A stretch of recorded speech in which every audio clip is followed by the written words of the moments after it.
Wel, ein galwad i addoli heno yw Salm 96, yr 6 adnod gynta. Canwch i'r arglwydd gan newydd, canwch i'r arglwydd yr holl ddeiar, canwch i'r arglwydd bendithiwch ei enw, cyhoeddwch ei iachawdwriaeth o ddydd i ddydd. Dywedwch am ei ogoniant ymysg y bobloedd, ac am ei ryfeddodau ymysg yr holl genhedloedd. Oherwydd mawr yw'r arglwydd a theilwng iawn o fawl, y mae i'w ofni'n fwy na'r holl dduwiau, ei lunod yw holl dduwiau'r bobloedd, ond yr arglwydd a wnaeth y nefoedd, y mae yn rhydedd a mawredd o'i flaen, nerth a gogoniant yn ei gyseger. Wel, gawn ni ymateb a canu'r arglwydd nawr te gyda'r emyn cynta heno, Freni nef, addolwn freni nef, boed gogoniant, anrhydedd, mawl, iddo ef.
Wel, mae'n darlleniad ni heno nawr te yn dod o lyfr y datguddiad, a phennod 21 ac adnodau 9 i 27. A'r pennawd sydd gyda ni yw y Jerusalem newydd. Y Jerusalem newydd. Daeth un o'r 7 angel oedd ar 7 ffiol ganddynt yn llawn o'r 7 blad diwetha, a siaradodd am i. Tyrd meddai, dangosaf i tir briodferch, gwraig yr oen, ac aeth am i ymaith yn yr ysbryd i fynydd mawr ac uchel, a dangosodd i mi'r ddinas sanctaidd, Jerusalem, yn disgyn o'r nef oddi wrth Dduw. a gogoniant Duw ganddi. Yr oedd ei llewyrch fel llewyrch gem dra gwerthfawr, fel maen iaspis yn disgleirio fel grisial. Yr oedd iddi fur mawr ac uchel, a 12 porth, ac wrth y pyrth 12 angel, ac enwau 12 llwyth plant Israel yn ysgrifenedig ar y pyrth. Yr oedd 3 ffordd o dir dwyrain, 3 o dir gogledd, 3 o dir de, a 3 o dir gorllewin. I fur y ddinas yr oedd 12 carreg sylfaen, ac arnynt enwau 12 apostol yr oen.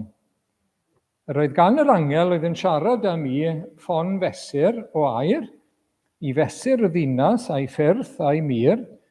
Roedd y ddinas wedi ei llunio'n betrial, ei hyd yn gyfartal a'i lled.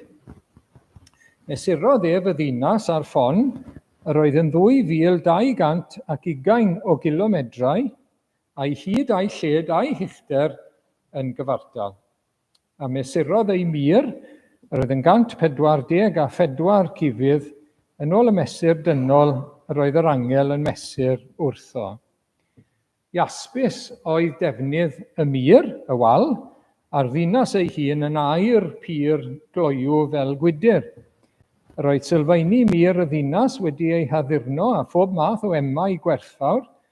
Iaspis oedd y garreg sylfaen gyntaf, saffir yr ail, chalcedon y drydedd, emrallt y bedwaredd, sardonyx y bumed, sardion y chweched, curfain y seithfed, beryl yr wythfed, topaz y nawfed, chrysoprasos y ddegfed, hyacinth yr unfed ar 10, amethyst y 12.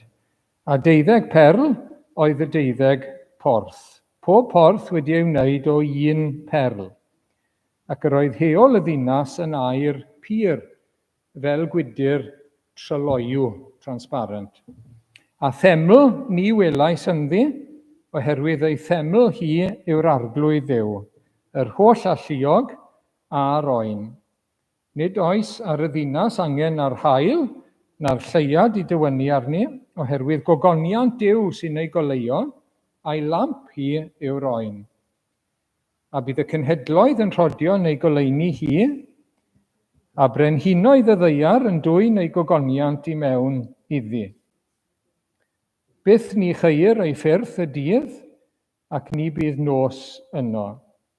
A byddant yn dwyn i mewn iddi ogoniant, ac yn rhydedd y cenhedloedd, ni chaiff dim halogedig, na neb sy'n ymddwyn yn ffiaidd neu'n gelwyddog, fynd i mewn iddi hi. Neb, ond yr rhai sydd â'u henwau yn ysgrifenedig yn llyfr bywyd yr oen. Gyn ni'n diolch i'r arglwydd am ei air sanctaidd. Amen. Gawn ni droi nawr at yr arglwydd mewn gweddi. Diolch arglwydd am y cyfle newydd o ddod ynghyd heno yn enw Iesu Grist. Diolch nawr am cael dod at orsedd y nef mewn gweddi. Diolch bod ni'n cael troi at ein Duw mawr gogoneddus a bod ni'n dod i'th bresenoldeb di ar hyd y ffordd newydd a byw sydd wedi ei hagor yn Iesu Grist. Ac ni'n dod gyda unwaith eto heno yn enw ac yn heiddiant ac yng nghyfiawnder yr arglwydd Iesu. Allwn ni ddim sefyll o dy flaen di mewn unrhyw ffordd arall o arglwydd, ond yn Iesu Grist. Ac ni'n dod i addoli di, ni'n dod i nesau ata ti unwaith eto o arglwydd ein Duw a'n tad grasol. Ac unwaith eto ni'n gofyn am dy help arglwydd, i addoli di nawr heno mewn ysbryd ac mewn gwirionedd, mewn reality. Arglwydd i ni yn diolch bod ni'n dod o flaen y Duw mawr, y Duw byw, yr unig wir Dduw, sef Yahweh, Jehova, Tad, y Mab a'r Ysbryd Glân. Ac o arglwydd i ni yn dod unwaith eto i nesau ata ti. I ni'n dod unwaith eto i geisio dy bresenoldeb sanctaidd di o arglwydd gyda ni.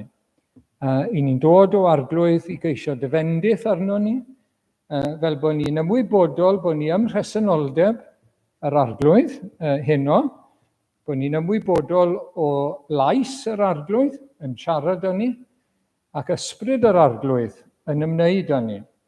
Ac o arglwydd, i ni yn gofyn am hyn unwaith eto yn enw ac yn haeddiant Iesu Grist. Ac o arglwydd felly, ni'n daddoli di fel ein creawdwr heno unwaith eto, a'n cynhaliwr. Yno tir, i ni'n byw yn symud ac yn bod. Ac i ni'n diolch am dy holl ddaioni, wrth gwrs, dy holl ras tuag ato ni unwaith eto heddi arglwydd, yn dy ras cyffredinol. I ni'n diolchgar am ein bwyd, i ni'n diolchgar am ein cartrefi, pob un o'r bendithion a'r trigareddau i ni wedi profi heddi. Na, di ni ddim yn ei heiddi, i ni'n diolch yn fawr amdanyn nhw, oherwydd bod ti mor rasol o arglwydd ac mor garedig ato ni sydd wrth natur yn elynion i ti. Wedi troi cefn, wedi mynd ein ffordd ein hunain. A ni'n rhyfeddu arglwydd at y drigaredd ac ni'n rhyfeddu at y ras cyffredinol tuag ato ni. Ac yn diolch ac yn cydnabod hynny heno. Ac i ni'n diolch yn fwy am un a fi yn gweidi ar y groes. I ni'n diolch yn fwy am dy ras yn yr efengil o arglwydd. Nid yn unig yn peidio yn dinistrio ni, nid yn unig yn cadw ni'n fyw fel petai o ddydd i ddydd, ond yn dod â ni i fod yn blant i ti, yn dod â ni berthynas â thi, i ddadnabod ti, a dy fab di Iesu Grist mewn perthynas o gariad yn yr efengil sanctaidd. O, arglwydd, i ni'n diolch bod ti wedi meddwl am ffordd, cyn llunio'r byd hyd yn oed, bod ti wedi meddwl am ffordd i ddod â ni nôl ata ti. I adfer ein perthynas, i'n hadfer ni heddwch gyda thi arglwydd, ac i gael yn ôl y bendithion a gollwyd yn Eden, pan oedd Adda ac Efa wedi troi oddi wrtho ti. A diolch bod ni'n cael gymaint o bendithion nawr yn Iesu Grist, na nawn ni ddim i colli nhw to, oherwydd bod nhw'n saff yn yr arglwydd Iesu ar ein cyfer ni. Ac arglwydd, i ni'n gofyn i ti'n bendithio ni heno trwy dy air sanctaidd. Helpa ni arglwydd i werthfawrogi y bendithion sy'n perthyn i ni yn Iesu Grist. O, arglwydd, i ni'n diolch amdano fe. Diolch bod wedi costio'n ddrud i ti, i anfon dy fab, ac iddo fe ddod mewn cnawd, iddo fe ddod i'r byd yma, iddo fe farw ar y groes, ond o, diolch arglwydd, bod wedi gwneud y cyfan. Mwyn i ni gael dod yn blant yn nefoedd. O, i ni'n diolch am hyn. I ni'n blant y gobaith, i ni'n blant y nef, i ni'n etifeddion bywyd tragwyddol yn yr arglwydd Iesu Grist. Ac arglwydd, i ni'n gofyn i ti i'n helpu ni i gofio hyn ac i fyw yng ngoleuni hyn o ddydd i ddydd.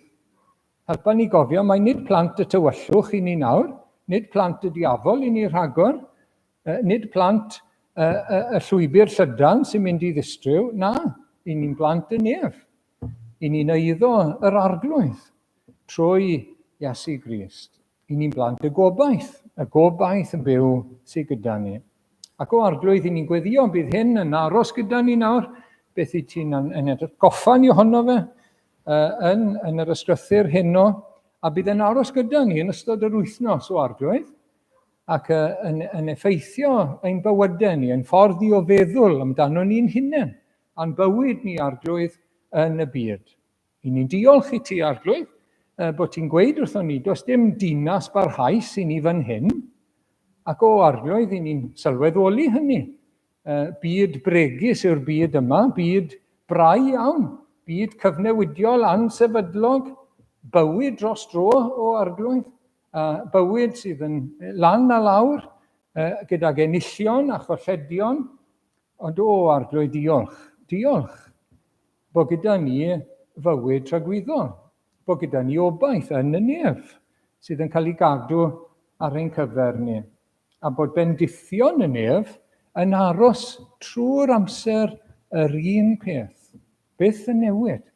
O, arglwydd, ni'n gweddio bydd hyn nawr yn dod i'n meddwl ni eto heno ond bydd e'n aros gyda ni o ddydd i ddydd arglwydd yn ystod yr wythnos sydd i ddod.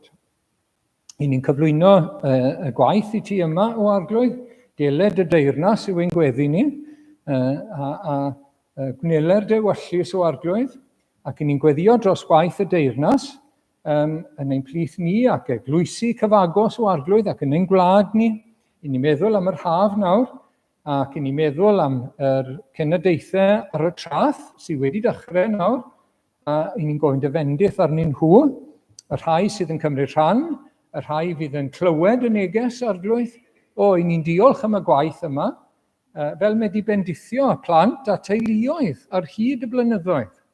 Ac i ni'n gweddio bydd yn fendith eto arglwydd. Y bydd rhai yn clywed am yr arglwydd Iesu ac am fywyd tragwyddol, am faddeuant, ac yn dod i nabod Iesu Grist. Wythnos yma, yr wythnos nesaf, i ni'n meddwl am y gwersylloedd wedyn, i ni'n gofyn dyfendith arnyn nhw arglwydd, fel ti wedi bendithio nhw dros y blynyddoedd, a chynadleddau o arglwydd hefyd. I ni'n gofyn i ti fendithio'r gwaith, i ni'n gofyn i ti i fywhau y gwaith o arglwydd yng nghanol y blynyddoedd. Gofyn i ti'n bywhau ni o arglwydd yn yr Efengyl ac yno ti. I ni'n gallu bod yn oer, i ni'n gallu bod yn llesg o arglwydd. I ni'n gallu lleisi dwylo, i ni'n cyfaddau. Felly ni'n gofyn i ti'n bywhau ni o arglwydd yn gyson, a'n llanw ni ar ysbryd glân. Ac o arglwydd i ni'n cyflwyno'n gilydd i ti, fel unigolion ac fel teuluoedd, ac i ni'n gofyn dyfendith ar ein gilydd o arglwydd, rhai mewn gwendid a llesgedd, rhai a gofidiau a threialon, i ni'n cyflwyno'n gilydd. Ac yn gofyn i ti'n bendithio ni, a'n helpu ni arglwydd i lawenhau yn yr arglwydd bob amser, yn mhob sefyllfa, ac i fod yn fwy na choncwerwyr yn ein ffydd, trwy yr hwn a'n carodd ni. Diolch na wneud i byth yn gadael ni arglwydd, ac i ni'n gweddio felly bydd tangnefedd Crist, sydd uwchlaw pob deall, yn llywodraethu yng nghalonnau ac yn meddyliau ein gilydd nawr yn y dyddiau hyn. I ni'n gofyn i ti arglwydd i fod gyda ni. I ni'n cofio am y clwb i ddod wythnos nesaf, ac yn gweddio dyfendith ar y clwb, y rhai fydd yn cymryd rhan, y rhai fydd yn dod. Gweddio bydd plant yn dod o arglwydd, gweddio dyfendith arnyn nhw a'i teuluoedd yn arbennig iawn. Ni'n gofyn i ti nawr arglwydd i dderbyn ein diolch. Ni'n gofyn i ti faddau'n pechodau trwy waed Iesu Grist. Ni'n gofyn i ti beidio angharwain i brofedigaeth o arglwydd. Cadw ni rhag temptasiynau yn ôl dewyllus, a nertha ni yn y frwydr yn erbyn pechod, unwaith eto arglwydd, cadw ni. Arglwydd glanhau ni, sancteiddio ni, gwna ni fwy tebyg i Iesu Grist yn ein bywydau. A bendithio ni nawr heno arglwydd, gyda thair a gyda dy hyfryd bresenoldeb yn ein plith ni. Derbyn ni a derbyn ein diolch, yn enw ac yn haeddiant Iesu Grist. Amen.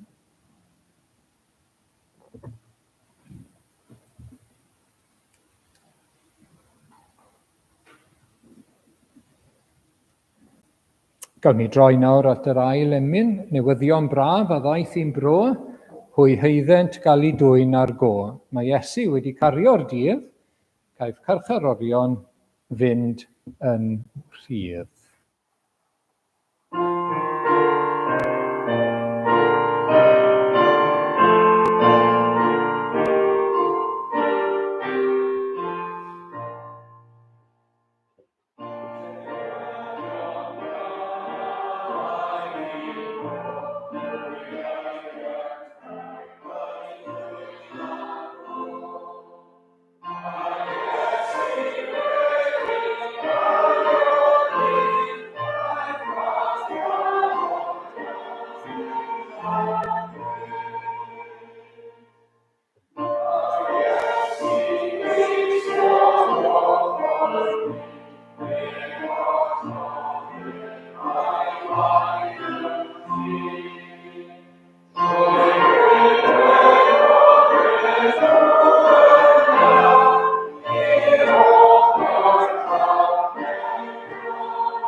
Wel, i ni'n troi nôl heno at llythyr at yr Hebreaid, pennod 12, ac adnod 18 i 24 yw'r darlleniad. So, na i ddarllen y paragraff yna nawr. Oherwydd nid ydych chi wedi dod at ddim y gellir ei gyffwrdd, at dan sydd yn llosgi, at gaddig a thywyllwch a thymestl, at floi dditgorn a llef yn rhoi gorchymyn, nes i'r rhai ei clywodd ymbil am i'r llefaru beidio. Am na llent oddef y gorchymyn, os bydd anifail hyd yn oed yn cyffwrdd ar mynydd, rhaid ei labyddio. A chan mor ofnadwy oedd yr olygfa, dywedodd Moses y mae arnaf arswyd a chryndod. Ond at fynydd Sion yr ydych chi wedi dod, ac i ddinas y Duw byw, y Jerusalem nefol, ac at fyrddionau o angylion yn cadw gwyl, a chynulleidfa rhai cyntaf anedig sydd â'i henwau'n ysgrifenedig yn y nefoedd, ac at Dduw barnwr pawb, ac at ysbrydoedd y rhai cyfiawn sydd wedi ei perfeithio, ac at Iesu, cyfryngwr y cyfamod newydd, ac at waed y tainelli sydd yn llefaru'n gryfach na gwaed Abel. Wel nawr te, i ni'n troi nôl at y darn yma, ac oedd y llythyr yma wedi cael ei ysgrifennu at Gristnogion, oedd yn meddwl troi nôl, a cael ei temtio i adael y ffydd Gristnogol, a mynd nôl at grefydd yr Iddewon, crefydd yr Hen Testament. Maen nhw'n profi anawsterau, maen nhw'n profi rhywfaint o erledigaeth, ac maen nhw'n cael eu temtio nawr i droi yn ôl. A holl bwynt y llythyr ydy dangos pa mor ardderchog yw Iesu Grist a Cristnogaeth, a dim ond paratoad ar gyfer hyn oedd yr Hen Testament. Cyflawniad, mae'r llall yn wag, heb ddyfodiad a heb waith Iesu Grist yn dod. Nawr te, gawn ni'r llun cyntaf falle Geraint lan, diolch yn fawr. Sa'n bos chi'n gallu gweld scaffolding yw e, dwi ddim yn exciting iawn. Scaffolding ar gyfer tŷ newydd neu ryw adeilad newydd. Chi wedi gweld llawer i waith, fi'n siŵr. Chi'n pasio ryw le, building site, a chi'n gweld y sgaffaldiau i fyny. A chi'n gwybod, mae rhywbeth yn mynd i ddod yna, ryw ddwrnod, mae yna adeiladu yn mynd i fynd ymlaen, a mae yna adeilad yn mynd i ddod. Ac wrth gwrs, unwaith mae'r adeilad yn dod, mae'r scaffolding dod lawr. So bod chi'n cadw'r scaffolding wedyn ni, unwaith mae'r adeilad wedi gorffen. Wel, mae rhywun wedi defnyddio darlun yma, yr Hen Testament, yw'r scaffolding. Chi'n gweld? Ar gyfer adeiladu arwain at dyfodiad Iesu Grist. Ond unwaith mae wedi dod, i chi ddim wedi ni angen y scaffolding. So, does dim angen y gyfraith seremoniol oedd yn yr Hen Testament arno ni. Does dim angen yr aberthau, achos pethau oedd yn edrych mlaen ac yn pwynto mlaen at Iesu Grist oedd yr rheini. Mae'r scaffolding nawr wedi dod lawr. Mae'r bobl yma, fel sy'n nhw eisiau mynd nôl nawr at y scaffolding. Wedi cael adeilad, a wedi symud i mewn i'r adeilad, dyn nhw ddim yn hapus, dyw bywyd ddim wastad yn rwydd. A wedyn maen nhw eisiau, fel sy'n nhw eisiau tynnu fe gyd lawr a mynd nôl at y scaffolding. A dyna holl bwynt y llythyr yw dangos pa mor rhagorol yw Iesu Grist, pa mor rhagorol yw fel proffwyd, fel offeiriad, ac fel aberth dros ein pechodau ni, a wedyn sy'n eisiau mynd nôl, sy'n pwynt mynd nôl. Mae rhywbeth gwag yw hwnna i fynd nôl wedyn at y pethau oedd yn edrych mlaen ato fe.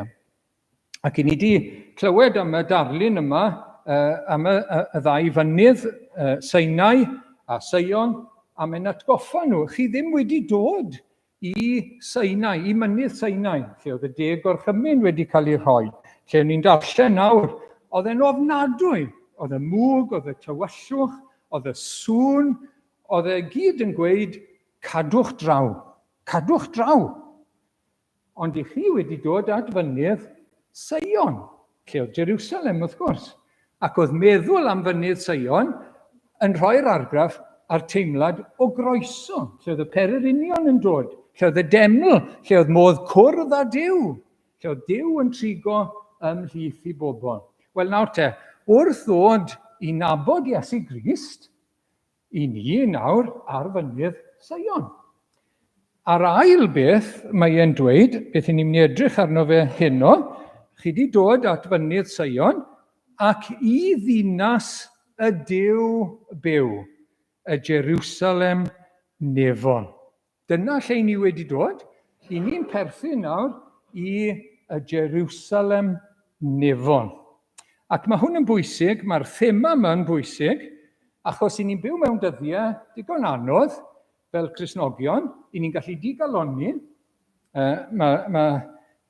mae'n galed, mae'n ddydd y pethau bychan, yn gyffredinol, i ni'n gallu digaloni, ni'n gallu lleisi dwylo, mae'n calonau ni'n gallu cwmpo, mae'n dwylo ni'n gallu mynd lawr, mae'r pengliniau'n gallu mynd yn sigledig yn ysbrydol, a pwrpas yr awdur nawr, atgoffa ni o'r bendithion sydd gyda ni yn Iesu Grist, chi'n gweld? Ac i rywun sydd yn ystyried y ffydd Gristnogol hefyd, pa mor ragorol yw nabod yr arglwydd Iesu. So'r darlun sydd gyda ni heno yw darlun y ddinas nefol, y Jerusalem nefol, a'r holl bendithion sydd o berthyn i'r ddinas yna.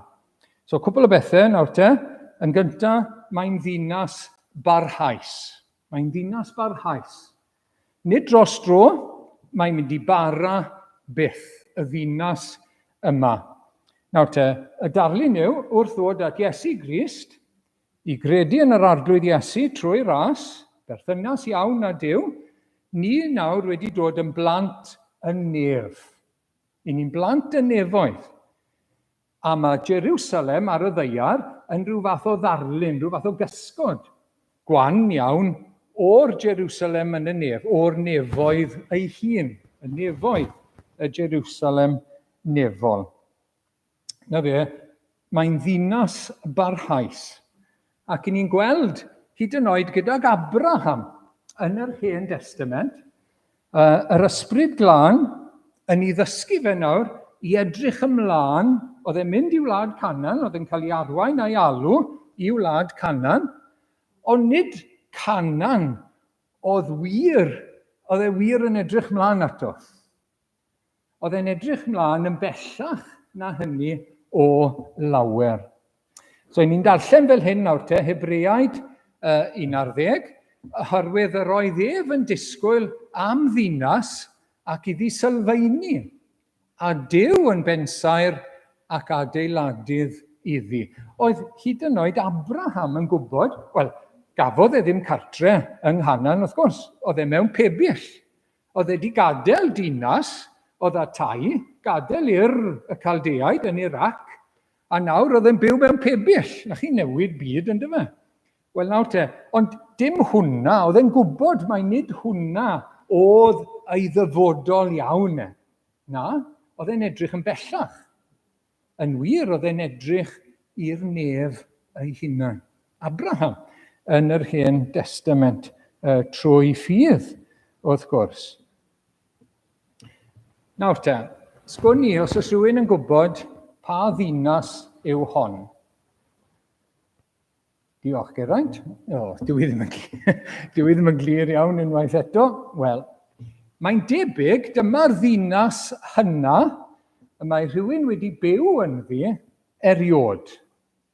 Chi'n gwybod amdani, mae yn y Beibl, Jericho yw'r ddinas yma. Wel, ni'n gwybod am yr hanes pan oedd muriau Jericho a waliau wedi cwmpo. Ond maen nhw'n gweud, na, p'un bod nhw'n iawn, cofiwch, maen nhw'n gweud taw Jericho, maen nhw'n meddwl, lle maen nhw wedi ffindo pethau mewn archeoleg, mae Jericho yw'r ddinas hynna, mae rhywun wedi byw yn ddi am filoedd a miloedd o flynyddoedd.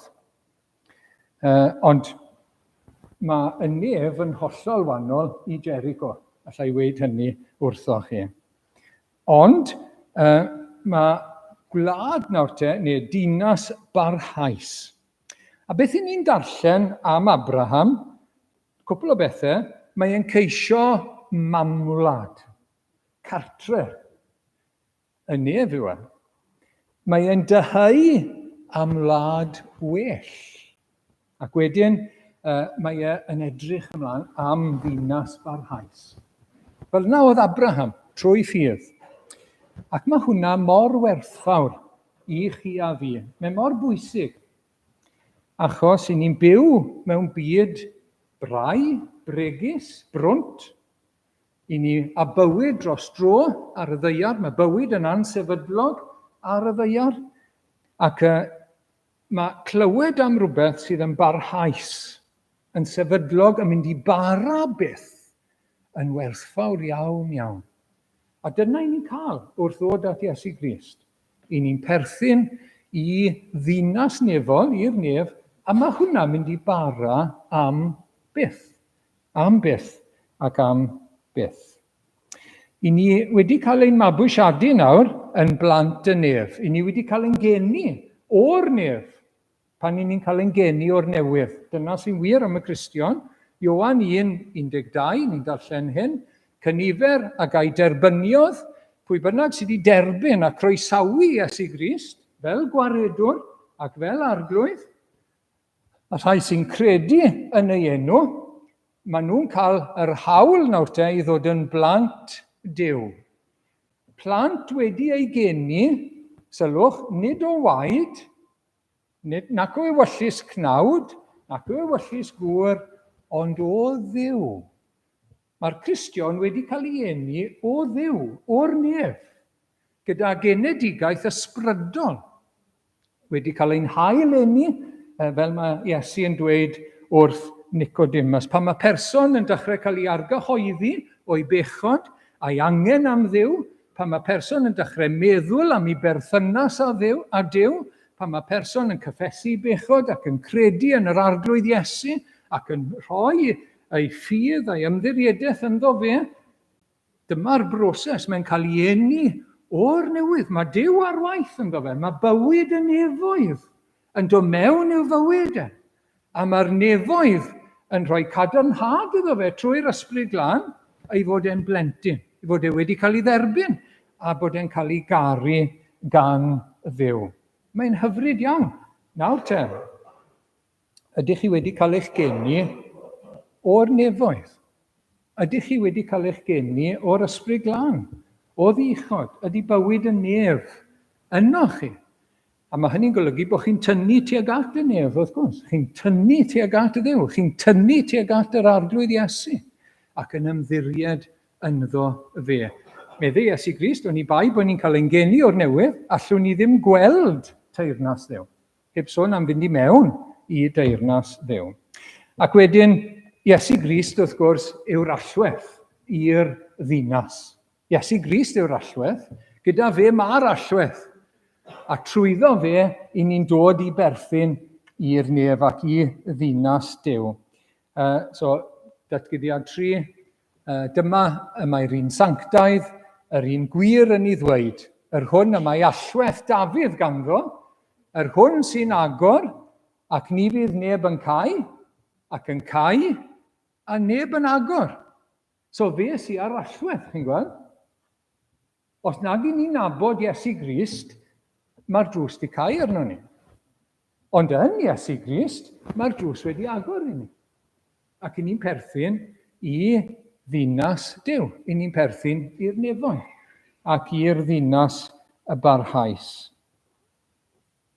Ac yn nes ymlaen, adnod 12, y sawl sy'n gorchfygu, fe'i gwnadd yn golofn yn heml fy new i, nid allan o yno beth, ysgrifennaf arno enw fy new i ac enw dinas fy new i. Y Jerusalem newydd sy'n disgyn o'r nef oddi wrth fy new i am henw newydd i.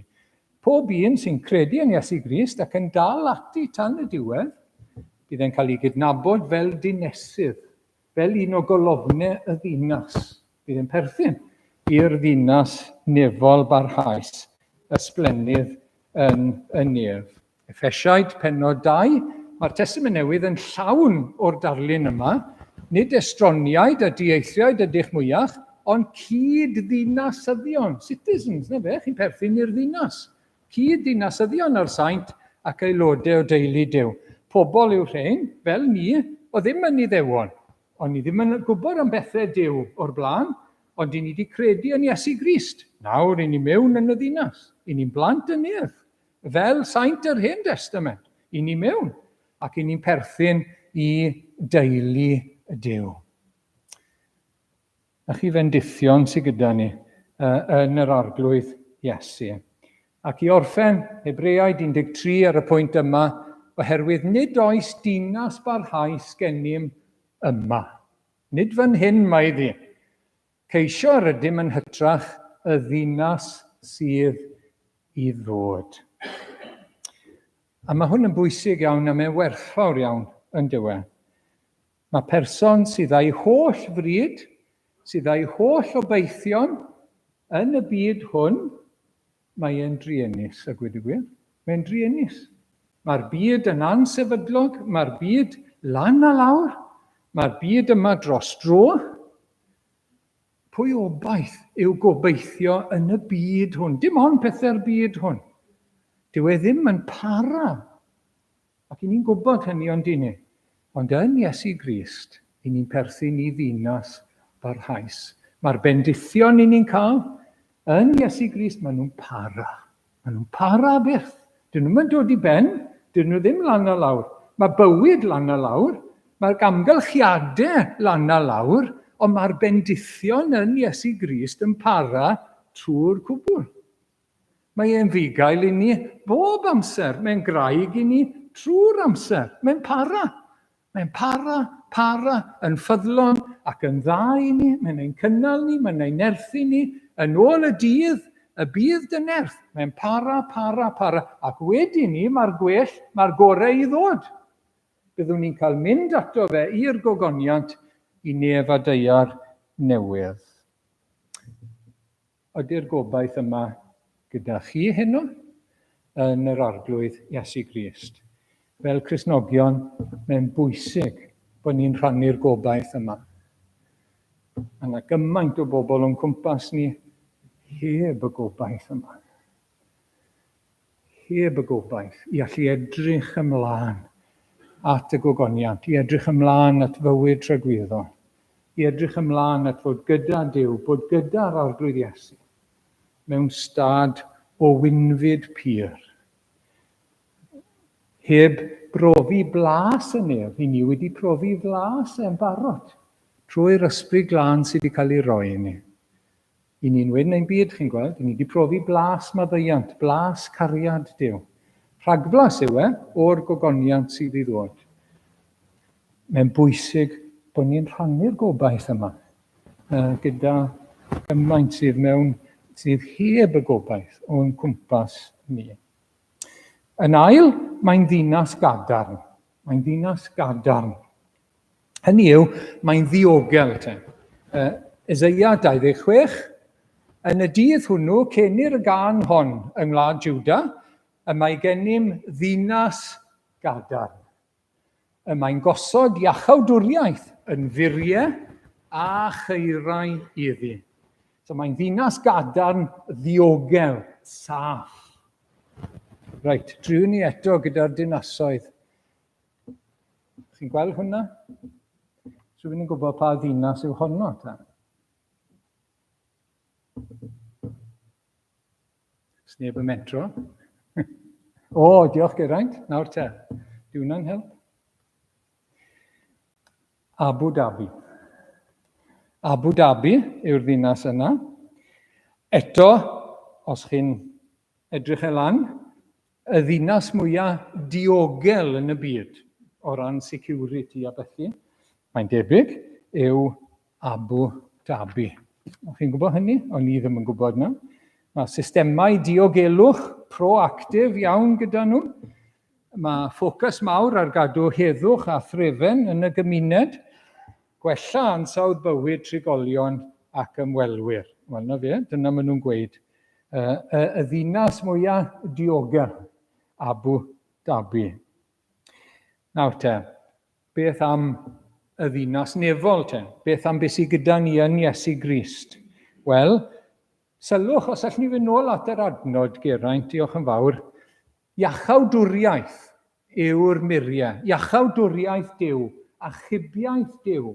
So beth mae hwnna'n golygu yw gwaith Duw o'n galw ni, ein hachub ni, mynd â ni o'r llwch i'r gogoniad.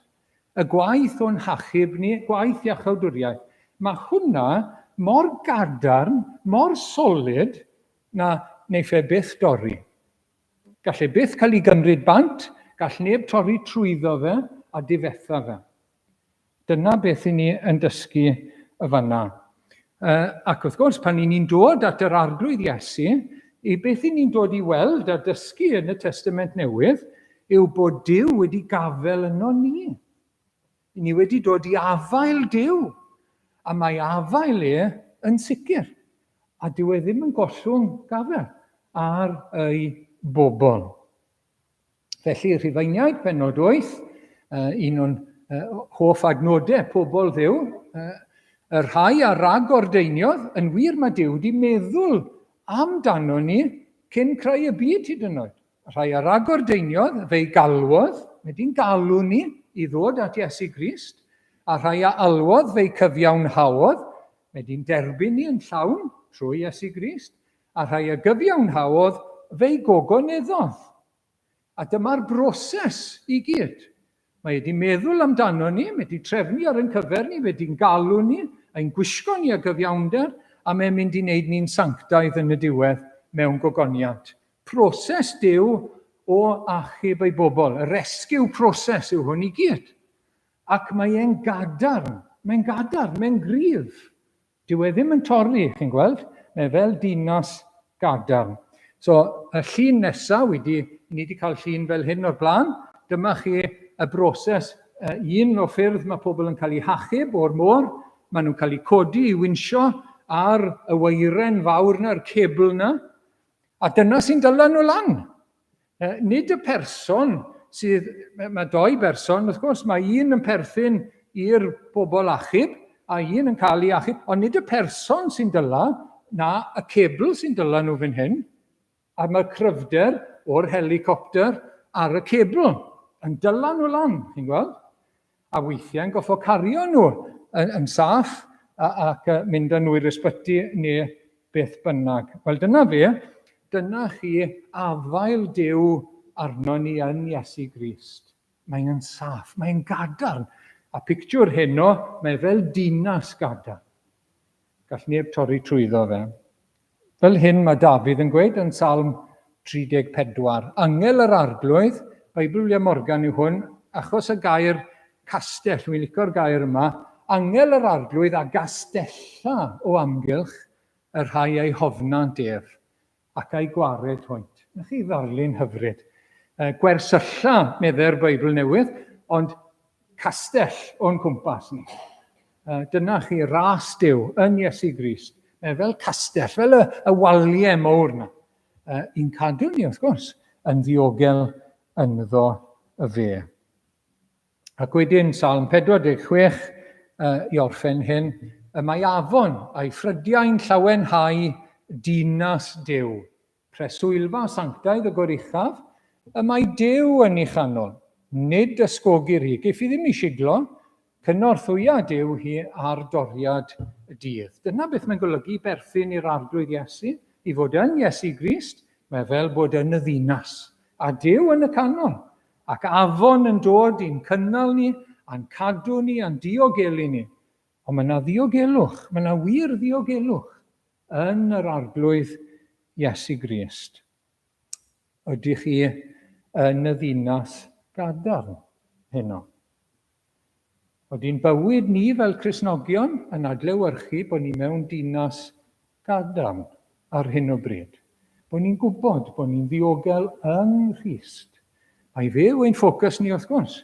Bod ni'n eisiau colli golwg arno fe, ni'n eisiau aros ynddo fe, ni'n eisiau cerdded gyda fe. Ac fyna mae'n cadernid ni. Fyna ni'n saff yn yr arglwydd Iesu ac yn ein Duw ni. Nesaf, mae'n ddinas rydd. Mae'n ddinas rydd o ryddid nawr, gwir ryddid. So Galatiaid 4, ond dyma'r Jerusalem sydd fri yn rhydd, a hi yw ein mam ni. Lle i bobl sydd yn rhydd, nid caethweision, nid caethion, o bobl sy'n rhydd, chi'n gweld? Drio ni eto gyda dinas. Y ddinas mwyaf rydd yn wleidyddol, maen nhw'n gweud, un o'r rhai mwyaf rydd yn y byd. Unrhyw syniad?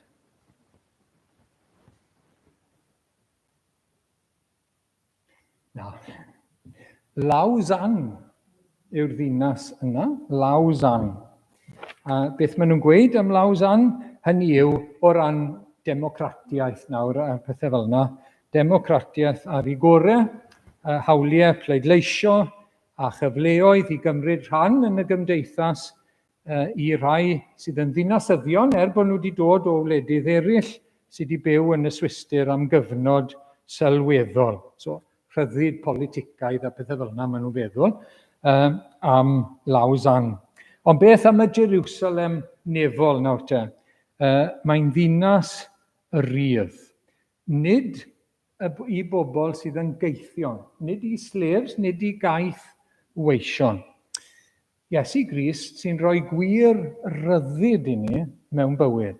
Gwir ryddid. A Ioan 8 yw'r darn i edrych arni.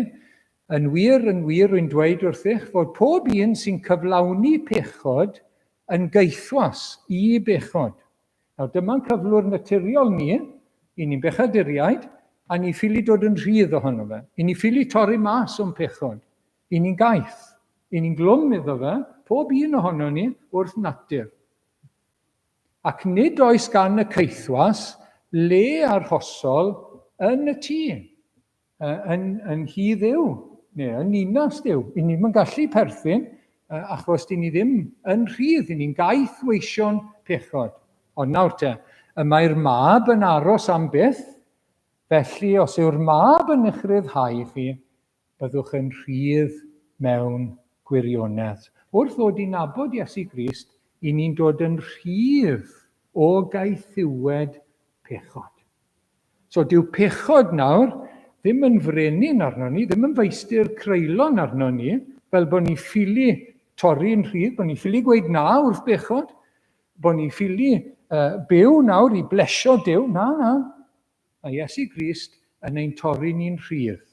So'r peth cyntaf yw bod e'n talu'r pris i ni ddod yn rhydd o'n caethiwed, wrth farw drosto ni ar y groes. Ac unwaith i ni'n dod i gredu yn Iesu Grist, i ni'n rhydd. Does dim dyled arno ni, i ni ddim yn gaeth, i ni ddim o dan feistrolaeth Satan, na phechod o gwbl. I ni'n rhydd o ddynion y gyfraith, hynny yw, di ni ddim yn cadw'r gyfraith nawr mwyn plesio, mwyn dod yn iawn gyda Duw, i ennill ein iachawdwriaeth. Y gyfraith seremoniol, na'r gyfraith arall. I ni ddim o dan y gyfraith mwyn trial dod yn iawn gyda Duw. Caethiwed yw hwnna, caethiwed yw e. I ni'n rhydd o hwnna. Nawr, i ni'n cadw'r gyfraith fel plant Duw. Pleser yw e. Diolchgarwch yw e i gadw cyfraith Duw. Achos taw cyfraith ein tad yw e. A cyfraith ein brawd yw e. A mae edyn hachub ni o gondemniad y gyfraith. Felly, pan mae'r Cristion eisiau cadw'r gyfraith, nid mwyn dod yn Gristion, ond fel diolch i Dduw. Mae'n bleser. Os mae dyna beth mae moyn ar yng nghyfer i, dyna beth wi moyn ar gyfer y mywyd i. Os dim byd gwell i gael, na ewyllus Duw ar yng nghyfer i. Ond nid mwyn, nid caethiwed yw, nid gweitho, mwyn dod yn iawn gyda Duw. Nage. I ni dim o dan gondemniad fel yna, na caethiwed fel yna. I ni'n rhydd. Gall y gyfraith ddim ein condemnio ni nawr. Mae Iesu Grist wedi cadw'r gyfraith, wedi anrhydeddu'r gyfraith i gyd, wedi talu'n dyled i gyd, i ni'n rhydd. Ac i ni'n rhydd nawr i gadw'r gyfraith fel diolch, fel pleser i ddiolch i'r arglwydd. Ac i ni'n rhydd nawr i ddweud na wrth bechod. A mae hwn yn bwysig yn dweud. Fel Cristion, wythnos yma nawr, peidiwch byth a dweud, allai ddim pido cyflawni pechod. Dyw hwnna ddim yn wir amdano chi. Dyw e ddim yn wir amdano ni. Na, i ni'n rhydd nawr, mae yna nerth ar gael i ni. I ddweud na wrth bechod. Dyw pechod rhagor ddim yn feistr arno ni. Ni yn Iesu Grist sydd yn dod yn feistri arno fe. I ni'n gallu gweud na wrtho fe. A dymuniad a deheuad pobl Dduw, pobl Iesu Grist, yw bod yn gwbl lan, wrth gwrs. Bod dim pechod yn agos ato ni, a dyna ni'n edrych mlaen ato. Achos yn y ddinas, wrth gwrs, fydd dim pechod o gwbl pan byddwn ni'n cyrraedd gytre. Fel y gwelwn ni yn y pwynt ola. Ydych chi'n ymwybodol heno o gaethiwed pechod? Ydych chi'n ymwybodol, falle bod yna bethau yn eich bywyd, i chi'n acwylydd ohonyn nhw, gerbron Duw, a chi ffili torri mas ohonyn nhw. Allwch chi ddim, wrth gwrs. Ydych chi'n gwybod bod chi'n bechadur? Wel, mae Iesu Grist yn ein torri ni'n rhydd. Rhydd o'r condemniad, rhydd o gaethiwed pechod. Mae e di concro fe i gyd, mae di talu am y cwbl ar y groes. A dyn ni ddim dan gondemniad pan ni'n credu yn Iesu Grist. A wedyn mae'r nerth yma. A mae hwn yn bwysig o ddydd i ddydd. I ni'n blant y nef nawr, ni'n blant y ddinas rhydd, cofiwch, lle fydd na ddim pechod o gwbl. I ni'n rhydd i ddweud na, ni'n rhydd i beidio a phechu, trwy nerth Duw, trwy ras Duw. I ni yn llithro, ond mae gyda ni'r nerth, mae gyda ni y nerth yn enw Iesu Grist. Mae'n bwysig bod ni'n byw yn y nerth yna, yn y rhyddid yna sydd gyda ni, ynddo fe. Ac yn ola, mae'n ddinas lan. Mae'n ddinas lan. Salm 48. Mawr yw'r arglwydd a theilwng iawn o fawl yn ninas ein Duw. Ei fynydd sanctaidd. Ei fynydd sanctaidd. Mae'n ddinas lan a sanctaidd. Dyma'r ddinas ola i ddod lan nawr te. Y ddinas lana, maen nhw'n gweud, yn y byd. Sa'n siŵr pwy ffordd yn union. Fi'n credu o ran yr air yn lan. Dim lot o ynni sy'n llosgi pethau sydd ddim yn dda fel maen nhw'n meddwl. Lot o beicio. Lot o fannau cyhoeddus gwyrdd. Rwy'n yn gwybod? Agos. Copenhagen. Dyna maen nhw'n dweud. Nawr te, beth am y ddinas, i ni'n perthyn iddi yn Iesu Grist, beth am y ddinas nefol? Mae'n ddinas lan. Spotless. Sdim pechod na o gwbl, sdim llygredd na o gwbl. Dim byd. A mae'r pwyslais, pob tro chi'n clywed am y ddinas nefol, dyma chi'n darllen.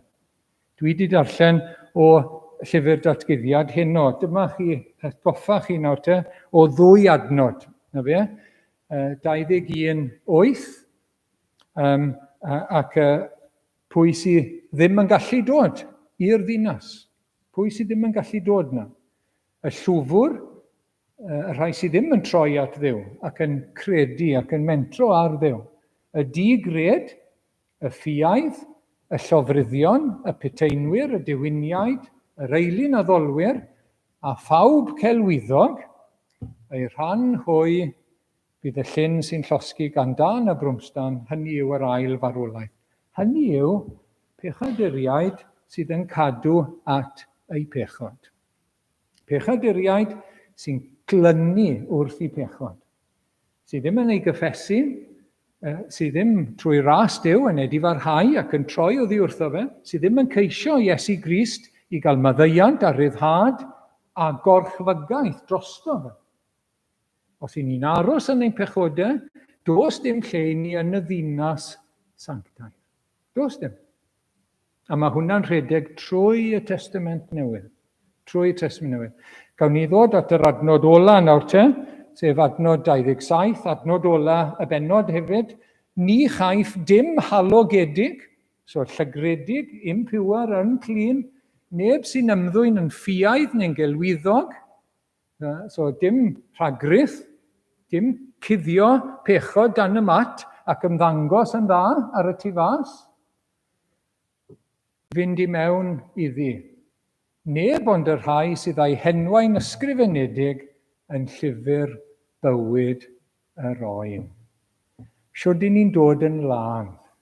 Siwrd i ni'n dod yn ddigon glân i ddod i'r ddinas lân trwy yr arglwydd Iesu Grist.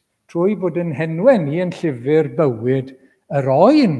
Yr oen, wrth gwrs, yw'r un sydd wedi marw, sydd wedi cael ei aberthu ar y groes, dros ein pechodau ni. Dyna'r unig ffordd i ddod yn lân. Dyna'r unig ffordd i gael yn golchi o'n pechodau, ein glanhau a'n sancteiddio yw trwy yr arglwydd Iesu Grist. A mae yn fodlon, a mae e'n abl i wneud hynny, wrth gwrs. Fe sydd yn ein golchi ni, fe sydd yn ein glanhau ni, fe sydd yn ein sancteiddio ni hefyd. Fe sydd yn mynd â ni trwy broses o'n sancteiddio, ein puro, ein coethi ni, nes bod ni'n cyrraedd y nef ei hun. Fe sy'n ein gwisgo ni, ei gyfiawnder ei ymddangos yn lân o flaen Duw, ond wedyn mae'n gweithio yno ni a thrwom ni. Wel, i ni'n gallu gweld, a falle bod chi'n gallu gweld, dyw'r byd yma ddim yn lân ydyw e. Dyw'r dinasoedd yn yw y bobl yn ein byd ni. Dyw e ddim yn byd glân. P'un bod ni'n edrych ar sgêl mawr, p'un bod ni'n edrych ar sgêl bach, p'un bod ni'n clywed am bethau mawr bywyd, bethau bach bywyd, pethau yn ein teuluoedd ni, pethau yn ein bywyd ni'n hunain, wrth gwrs. Dyw i ddim yn fyd glân. Dyw i ddim yn fyd glân ger bron Duw. Nag di. Di ni ddim yn lân o ran natur. Ond mae'r arglwydd Iesu, yr oen sydd wedi marw ar y groes, yn ein glanhau ni. Mae waed yn ein glanhau ni o bob pechod. Pob pechod. Ac mae'n addo ein puro ni a'n sancteiddio ni ar gyfer y ddinas sanctaidd. Ac mae hwnna'n bwysig iawn i chi heno sydd yn gwrando. Dych chi'n ymwybodol bod chi ddim yn lân o flaen Duw. Dych chi'n ymwybodol? Wel, mae yna ffordd i gael eich glanhau yn Iesu Grist, yn y ffynnon ar groes Calfarion. Fyna i ni'n cael ein glanhau, ffynnon sydd wedi cael ei agor i bechod ac aflendid, medde'r Beibl wrthon ni. Llwch chi ddod i'r ffynnon i gael eich golchi a'ch glanhau trwy ymddiried yn Iesu Grist. Galw arno fe i fod yn waredwr ac yn arglwydd ar ein bywyd ni. Mae'n addo ein glanhau ni, mae'n addo ein puro ni a'n coethi ni. Nawr te, fel Cristnogion, siwrd i ni'n gwybod bod ni'n perthyn i Iesu Grist. Beth yw un o'r profion bod ni'n perthyn i'r arglwydd Iesu te? I ni eisiau bod yn lân. I ni eisiau bod yn lân o flaen Duw. I ni eisiau bod yn lân pan does neb arall yn edrych arno ni. I ni eisiau bod yn lân yn y galon. I ni eisiau bod rhywun peth tu fewn a tu fas. I ni eisiau bod yn debyg i Iesu Grist ei hunan. Ac felly, ni'n gorfod rodio yn y goleuni. Ni'n gorfod cyffesu'n pechodau, wrth gwrs. Ni'n gorfod cyffesu pan ni'n llithro. Ac ni'n dod at y ffynnon i gael ein glanhau eto. Ac ni'n gofyn iddo fe'n puro ni. Mae'n maddau ni, wrth gwrs, a mae'n ein puro ni. Ac ni'n dyhau am y purdeb yma. Ni'n dyhau am y sancteiddrwydd yma yn ein bywydau ni. Dyna bobl y ddinas lân, wrth gwrs. Pobl y ddinas sanctaidd yw'r rheini, pobl y nef. Wel, dyma rhai o'n breintiau ni nawr yn Iesu Grist. Ni'n perthyn i ddinas barhaus, dinas gadarn, dinas rydd a dinas lân. Diolch i'r arglwydd am ei air, Diolch am ei fendithion a'r cwbl i ni yn Iesu Grist. Amen. Wel, gawn ni droi nawr at yr emyn ola sydd gyda ni heno. Mae ffrydiau ngorfoledd yn tarddu o ddisglair o'r seddfainc yn nef. Ac yno esgynnodd fy Iesu ac yno yr eiriol efe.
Diolch Arglwydd am dair i ni heno. Diolch am ein atgoffa ni bod ni'n blant y nef yn Iesu Grist. O'i ni'n diolch am hyn, bod ni'n perthyn i ddinas barhaus, sydd ddim yn mynd i orffen, sydd ddim yn mynd i bylu, sydd ddim yn mynd i gael ei thorri, mae'n ddinas gadarn. Diolch bod ni'n perthyn i ddinas rydd, i'r rhai sy'n rhydd oddi wrth i pechodau, a diolch bod ni'n perthyn i ddinas lan. A diolch Arglwydd bod ni'n profi y blas, y bywyd y ddinas nawr, ond cyn hir gawn ni fod yna o Arglwydd, yn y ddinas barhaus. Cyn hir gawn ni fod yn y ddinas gadal. Cyn hir gawn ni fod yn y ddinas rydd, yn rydd o bob arlliw o bechod o Arglwydd ac aflendid. O Arglwydd, i ni'n diolch y byddwn ni yn y ddinas lan, yn y Gwynfyd, cyn hir, a'r cyfan wedi dod i ni trwy yr arglwydd Iesu Grist. Helpa ni arglwydd i werthfawrogi beth sy'n wir amdano ni. Helpa ni fyfyrio ar hyn a'i ddefnyddio fe yn ein bywydau bob dydd. Os oes rhywun ddim wedi dod eto, helpa nhw i ddod at Iesu Grist i gael y gobaith ar bywyd tragweddol. Gras ein harglwydd Iesu Grist a chariad Duw a chymdeithas yr Ysbryd Glân a'r hoso gyda ni, yn nawr a hyd nes y daw. Amen.